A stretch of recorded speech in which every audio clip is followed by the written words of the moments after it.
para 5 questões, digamos, para a plateia. Possam fazer as questões e depois, ao final, a Rafa e o Dani, enfim, eu não chamo eles assim, porque são meus amigos, então é muito formal chamar de Rafaela, ainda mais com um monte de L que tem no nome dela. Então, mas antes de abrir, eu só queria fazer uma breve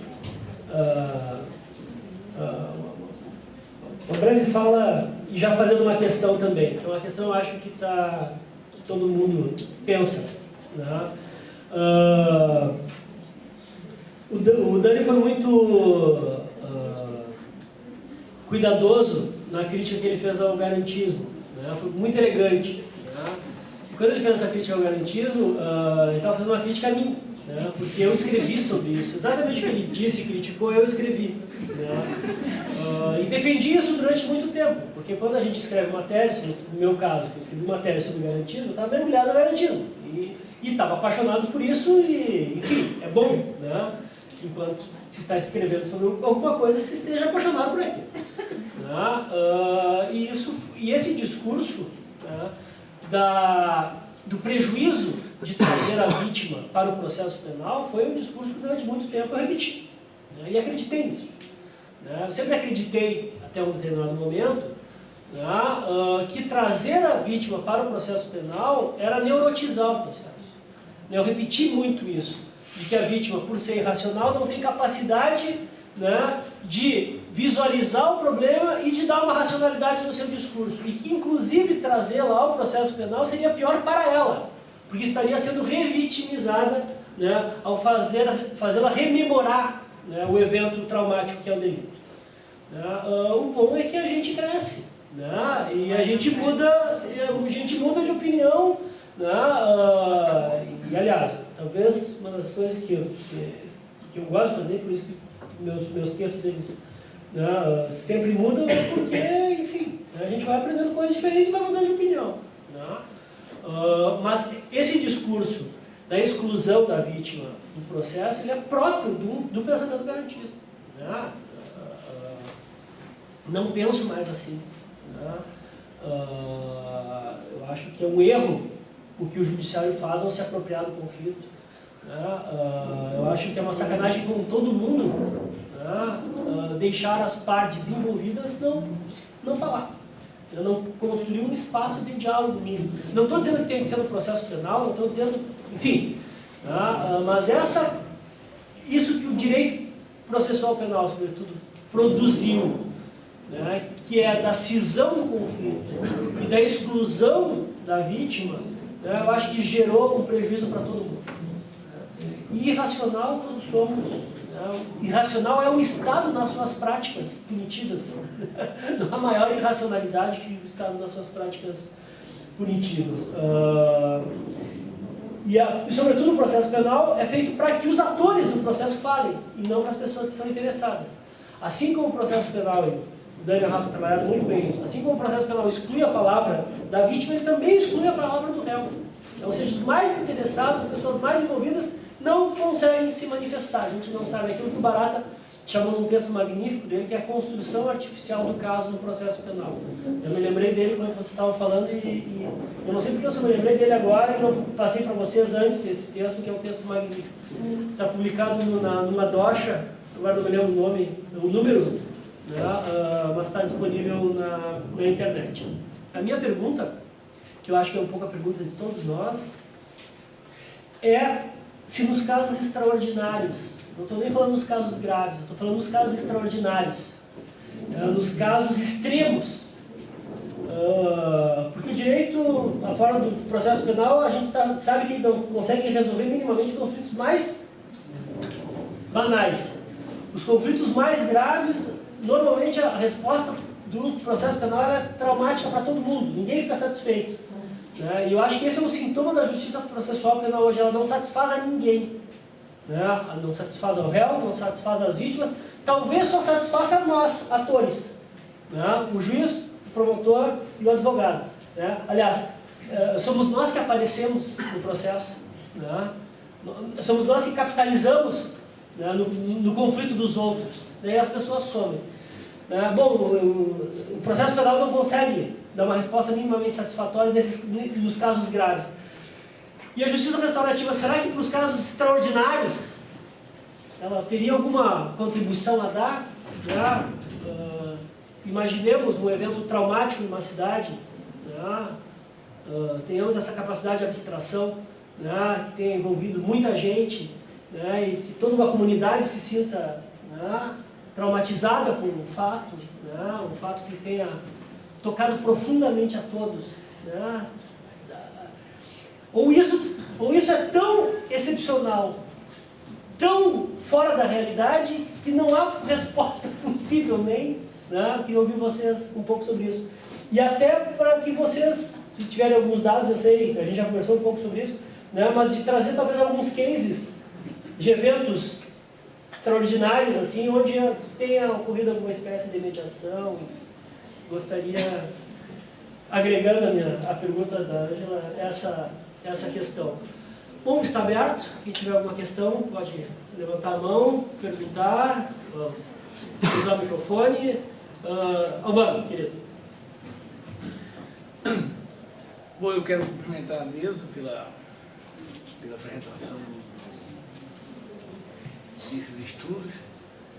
E resta uma coisa, Saulo, e eu me dirijo a Saulo, e a Ângela, a Rafaela, e o Daniel, e a todos. A construção da modernidade, certo? E dessa modernidade tardia que vivemos, já está sedimentada no positivismo. Já está sedimentada numa linguagem, numa gramática. Então, por mais que nós tentemos criar derivações, nós caímos naquela armadilha do Roland Barthes. A linguagem é fascista. Ela nos prende, nos apreende e nos reduz a algo que já está devidamente institucionalizado.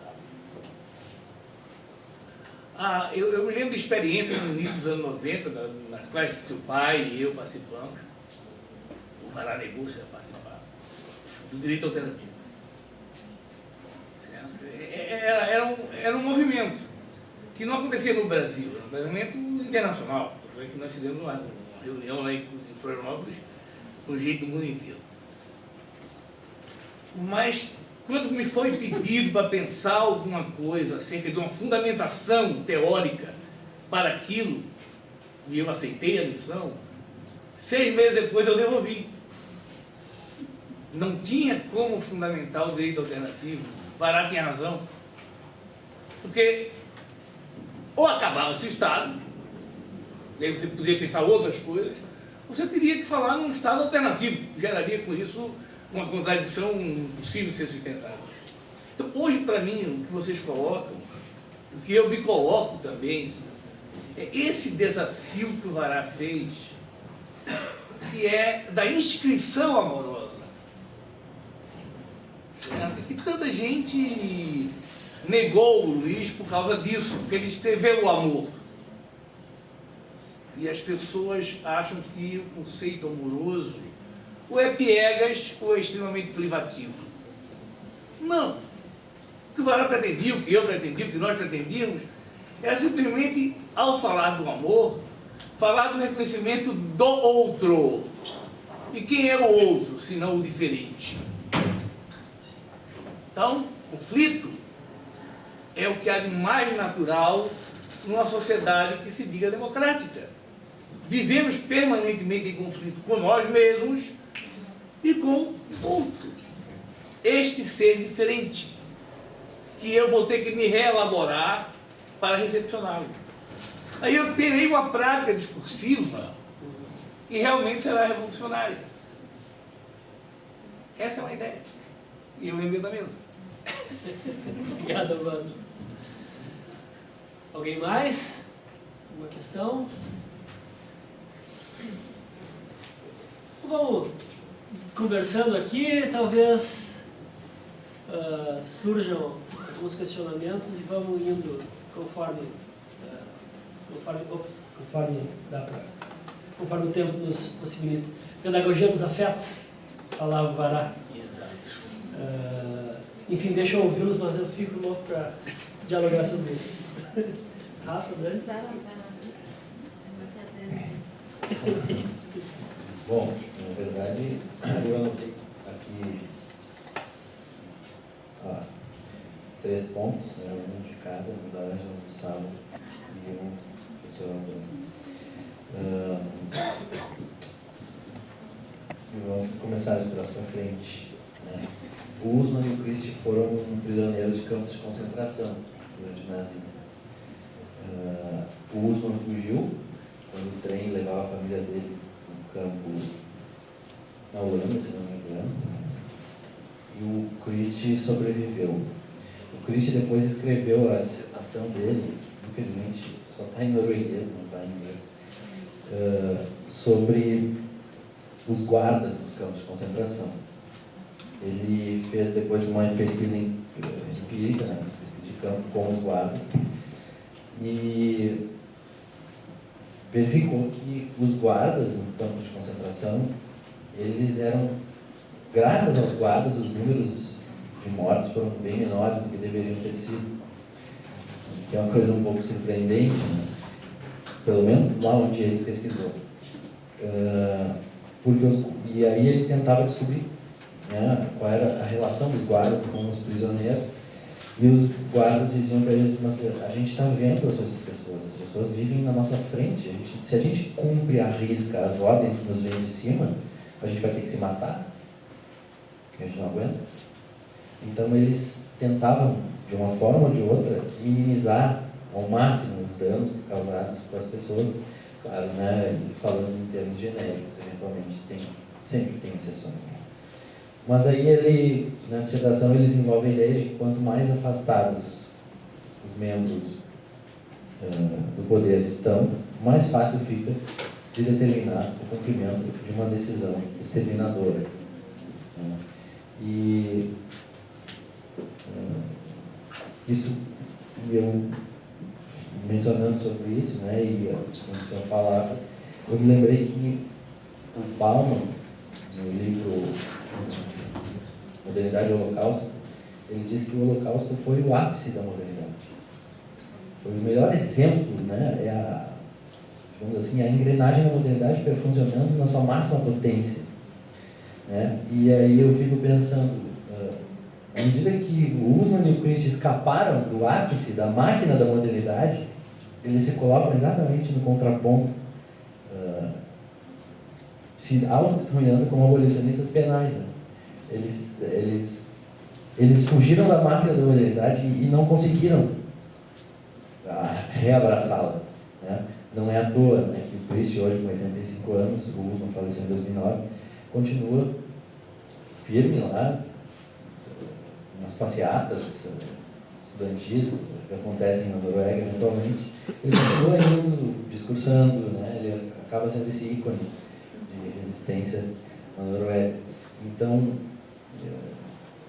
me parece que há uma certa, uma importante conexão aqui. Né? E eu me lembro também de uma frase do Derrida, que também gosta muito da palavra singularidade, que é onde eu trabalhou, que o Derrida diz, lá no Força de Lei, ele diz o seguinte: cada caso é um caso, cada decisão é diferente e requer uma interpretação absolutamente única, que nenhuma regra existente ou codificada pode nem deve absolutamente garantir. Pelo menos, se ela a garantir de modo seguro, então o juiz é uma máquina de calcular. Parece que essa colocação do Derrida é bastante importante para a gente fechar essa questão. Bem, então, me parece que há sim uma possibilidade, né, desde que, e aqui lembrando também o próprio Vará, né, a gente tem que pensar a linguagem com que vamos construir isso. Senão a gente não vai conseguir fugir dessa armadilha.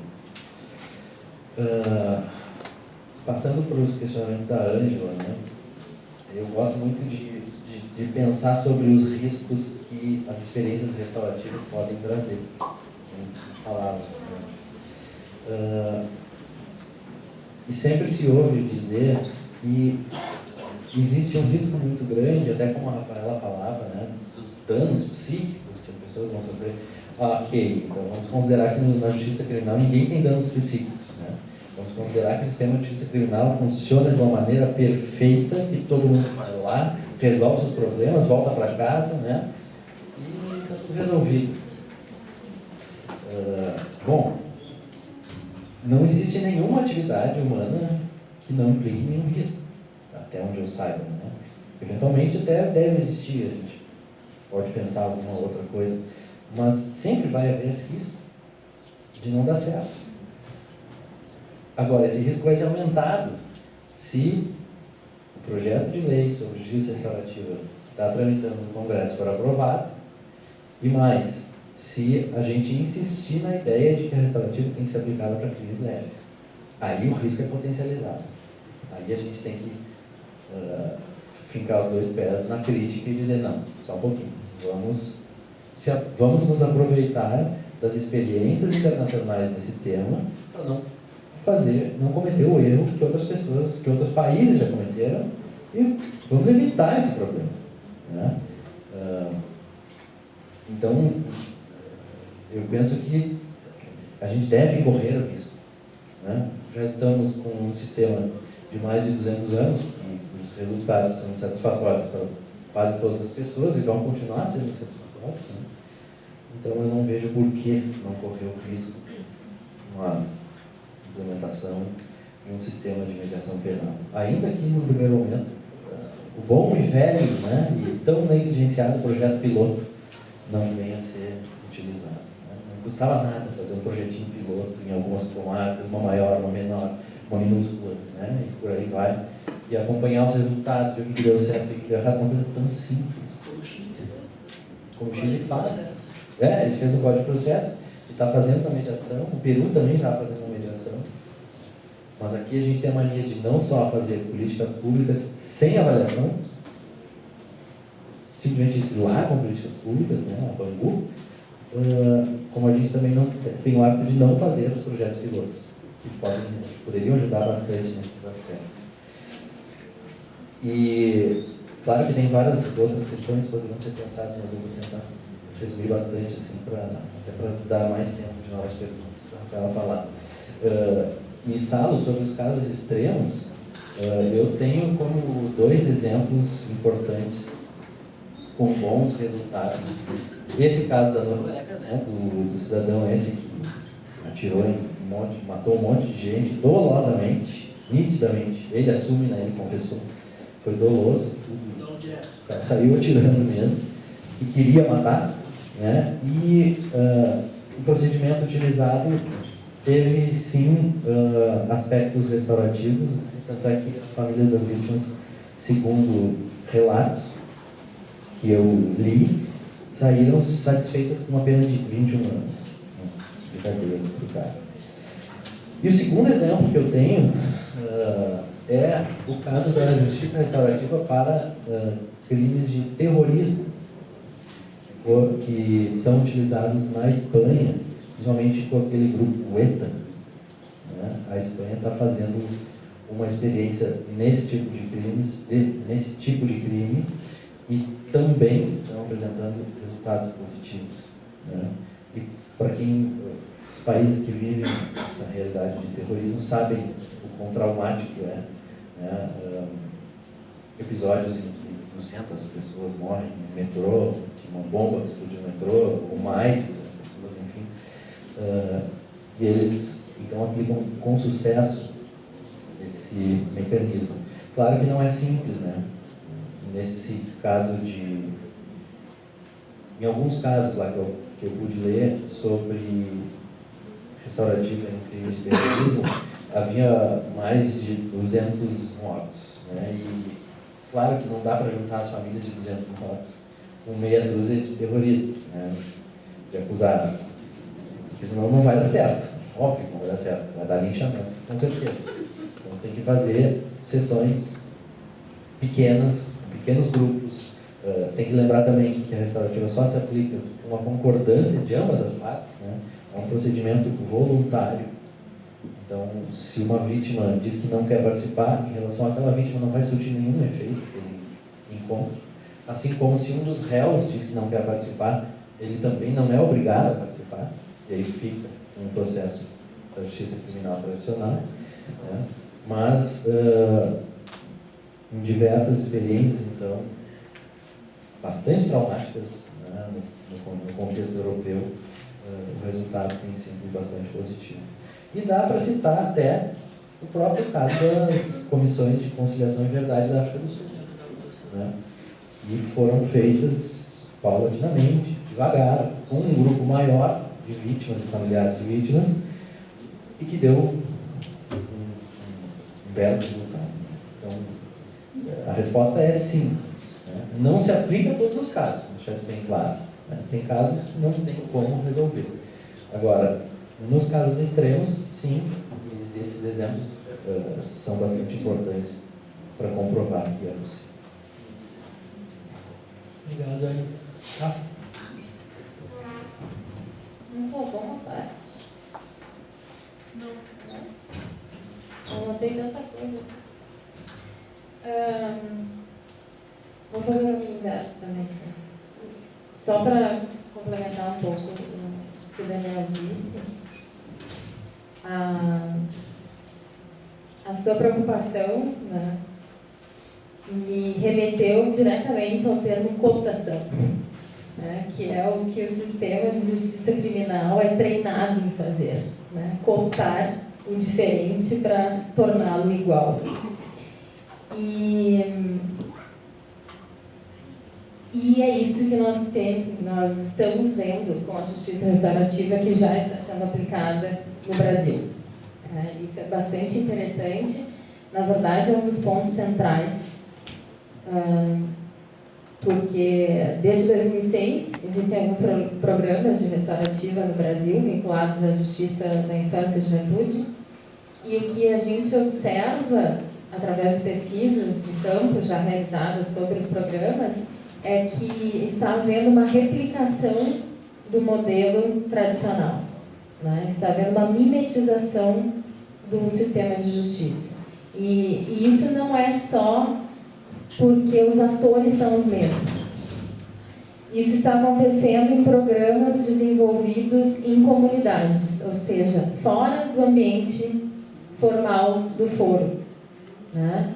Então, isso nos remete a outro problema, que é algo que o Daniel deixou de fora da fala dele, mas não da tese dele, que é o problema da nossa cultura. Não da nossa cultura jurídica somente, mas da nossa cultura, né, moderna, que se utiliza de uma racionalidade específica, punitiva, né, que associa diretamente a questão do crime à punição. Então, esse é o grande desafio, para mim, esse é o grande desafio da justiça restaurativa. Como evitar que essa justiça que se pretende diferente, né, que pretende tratar o conflito de outra forma, seja efetivamente diferente. Né? E isso tem se mostrado bastante difícil, pelo menos aqui no Brasil. O que não me deixa desistir da justiça restaurativa é que existem sim experiências bastante bem-sucedidas em outros países, né, onde essa lógica se rompeu. Mas, claro que não foi uma ruptura total. Né? Quando eu digo se rompeu, não quer dizer que foi abolido o sistema de justiça criminal e tem outra coisa no lugar, só tem justiça restaurativa. Não existe nenhum país no mundo que trabalhe só com esse tipo de justiça. Mas o que existe são sistemas que se articulam muito bem. Tá? Tem uma expressão boa para isso, que é quando se chama o sistema de justiça como um sistema de múltiplas portas. Tá? Então, o que alguns países conseguiram fazer? Quando existe um caso que é entendido como delito, vamos dizer, já tenha chegado na delegacia, esse caso pode ser tanto encaminhado para um sistema de justiça restaurativa, quanto pode ser encaminhado para o sistema de justiça criminal tradicional. Mas não significa que o sistema de justiça criminal tradicional não vai tomar conhecimento do que está acontecendo nesse sistema paralelo. tá? Porque ele não é um sistema totalmente independente, existe uma integração entre o sistema. Inclusive, o caso penal, quando chega no sistema, ele pode até ir para o sistema tradicional, em princípio, e num certo momento ele é transferido para o outro sistema, tá? Se tem acordo, se é bem sucedido, isso volta para o sistema tradicional e o juiz toma uma decisão. Na Bélgica, eles têm uma experiência bem interessante, que existe a possibilidade de encaminhamento para a justiça restaurativa a qualquer momento. Inclusive, as partes podem, por livre e espontânea vontade, pedirem que querem fazer uso desse mecanismo, que é um sistema, que é um serviço, né, público, que é prestado por ONGs vinculadas ao Ministério da Justiça. Então, o que acontece? O caso está lá correndo, está havendo um processo penal, e as partes querem tentar, então, uma outra metodologia, querem tentar uma mediação penal. Vai para a mediação penal. Vamos supor que tenha havido acordo, esse acordo tenha sido cumprido. Isso retorna para o juiz, e o juiz, ele não extingue o processo assim, no mais. Tá? Ele leva o processo adiante, existe uma sentença, e na sentença, por lei, ele está obrigado a mencionar a existência daquele procedimento e de que houve um acordo. Ele não está obrigado a reduzir a pena do réu, tá? E não está obrigado a não aplicar pena alguma, mas o simples fato de ele ter de mencionar já auxilia, né, a nós que queremos que aquele outro sistema dê certo, que esses atores que estão inseridos no sistema tradicional reflitam sobre essa outra possibilidade. E isso na Bélgica fica muito claro. Como os juízes começaram a se interessar por esse mecanismo. Mas como é que chegaram a essa conclusão? Como é que chegaram a esse acordo? Então a própria racionalidade desse ator, do juiz, começa a se modificar pelo simples contato. Não é a única forma. Quando se usa restaurativo em delitos mais leves, menos graves, penas até 2 anos, por exemplo, juizado especial criminal, o que acontece é, havendo acordo, o acordo foi cumprido, se extingue o processo. Não precisa levar aquilo adiante. Agora, em casos mais sérios, e na Bélgica eles têm um programa, inclusive, que eles usam para delitos sérios, quando a pessoa já está apenada, o ofensor já está cumprindo pena, inclusive, eles utilizam esse mecanismo. E o juiz pode modificar a pena daquele sujeito que já está cumprindo, né, a sentença, ou não, mas ele tem que mencionar. Então, claro que, uma expressão usada na aula de mestrado ainda, são pequenos arranhões que a gente provoca no sistema, né? Assim, ó, com um minguinho. Mas eu acho que não dá para desistir, tem que ficar arranhando, né? Porque um dia essa porcaria quebra. Né? Eu espero que quebre. Mas é essa a questão central. Daniel falou justamente do exemplo que eu ia falar, de casos muito graves. E tem um filme, para quem está interessado nisso, que se chama Em Minha Terra, que é um filme sobre as Comissões da Verdade e Reconciliação da África. É um filme fantástico. Em Minha Terra. Em My Land. É muito bonito o filme. É muito bonito. E é muito interessante perceber como aquilo ali é justiça restaurativa, tá? Mas é justiça restaurativa na África. Justiça restaurativa em Santa Maria não vai ser igual.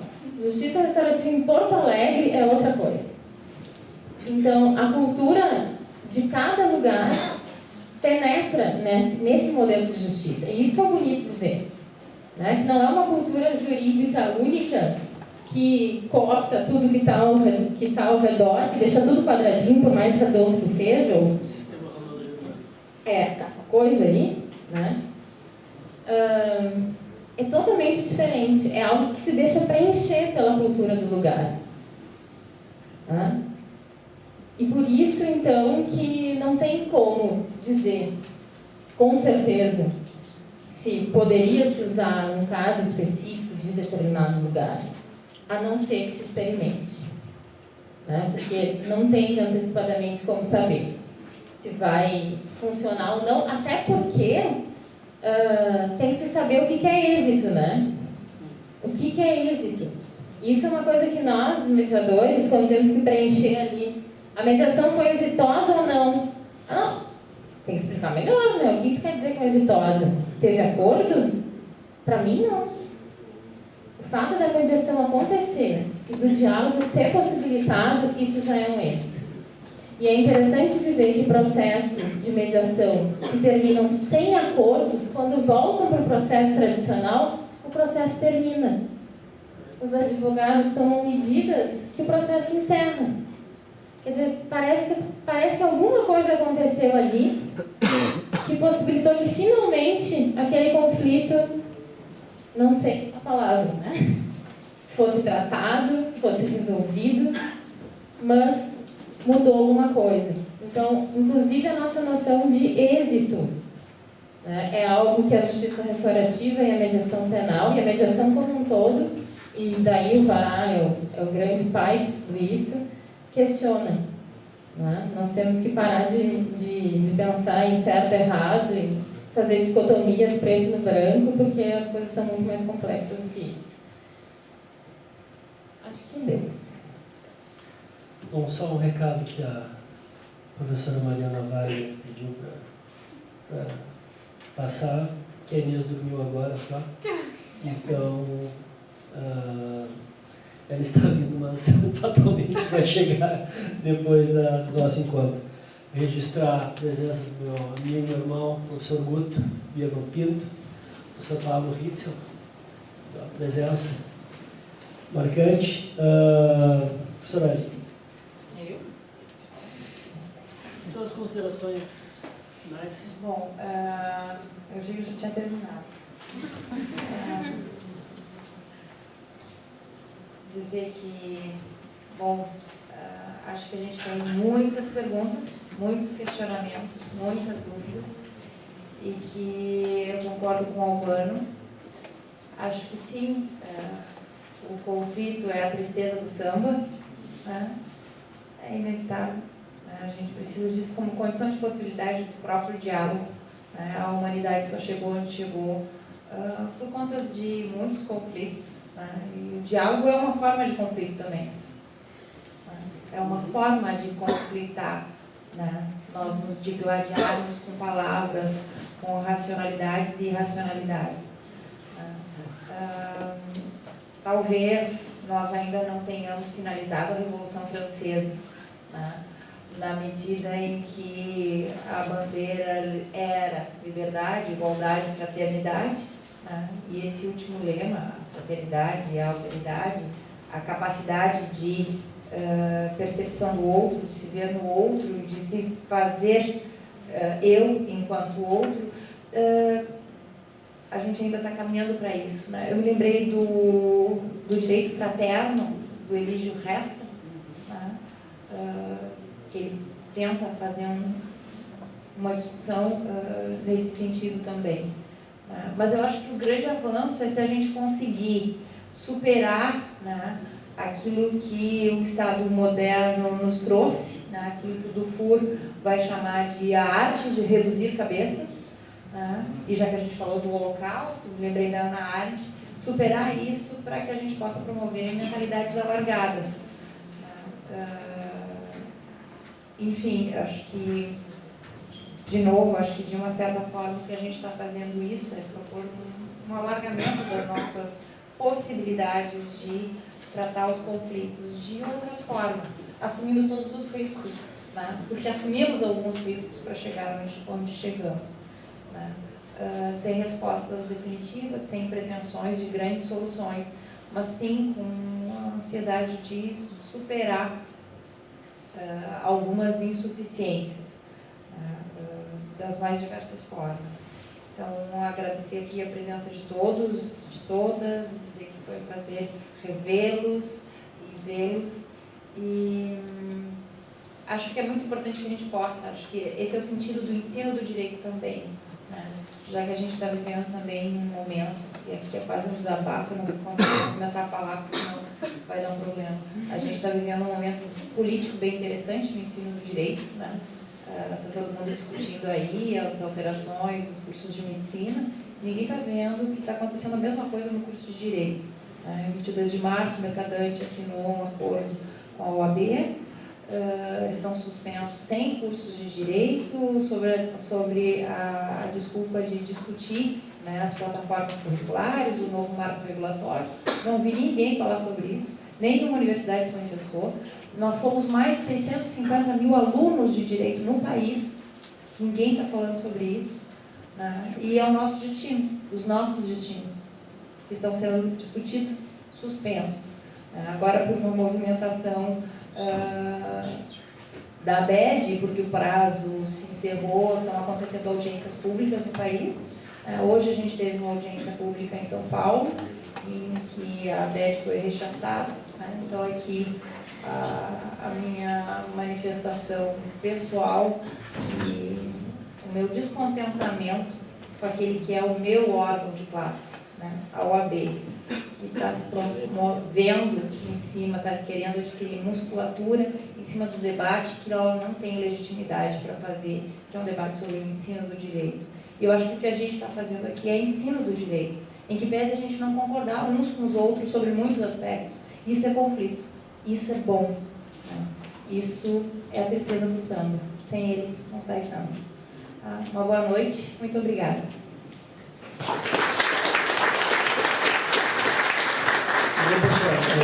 Registrar a presença da professora Mariana, né, ao final dos nossos debates.